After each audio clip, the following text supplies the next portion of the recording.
All right, we're in the laundry room here, and I want to talk about these shutoffs here. This is something I've done before, and I like the way it turned out. What I haven't liked that I've seen is when you have a nice countertop here, and then right in the middle of it, you have your shutoffs, and you have a couple hoses coming up through a hole in the quartz or the granite or whatever. So in order to fix that, what we've done is we put all those shutoffs below the countertop, but that creates a problem. The problem is you'd have to pull the machines out to shut off, so that's not a great solution either. So what we do is we take these pipes here, and in the finish we'll add a ball valve to each one of them and put a very small discrete panel here that'll pop open and that'll blend in with the wall surface. That way, when the customers are going away on vacation or something like that for an extended period, they can come in here and shut those off quickly, and if it needs to be serviced, it'll be pulled out and disconnected from here. I'll point out these things here. These are specifically made for granite, but we don't quite need this heavy duty, but we have it anyway.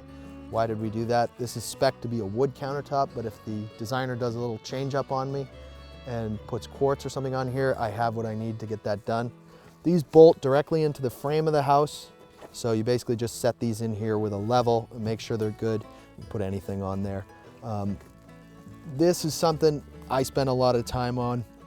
Doing my layouts, you want to make sure you know the measurements of all the machines and the thickness of the material and the thickness of this, and if you have enough space or not, how much your tile's going to come up. So this is an area where I like to spend a lot of time, because if you make a mistake here, it's going to be pretty expensive, so you want to avoid that. Right here we've got some blocking laid in here. I like to overblock. We have a little drop-down table that's going to go in here for folding. I don't know quite where it's going to lay out, this direction or this direction, so we just put more than we need.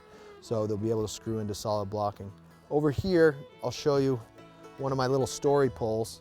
I like to put these anytime I don't know where something goes, I nail one of these pieces of baseboard up that I just buy a stack of baseboard, and then I can lay it in there, I can laser it, I can get all my lines, and then I can tell the plumber or the electrician, put it there, and I can walk away and know that he's going to nail it.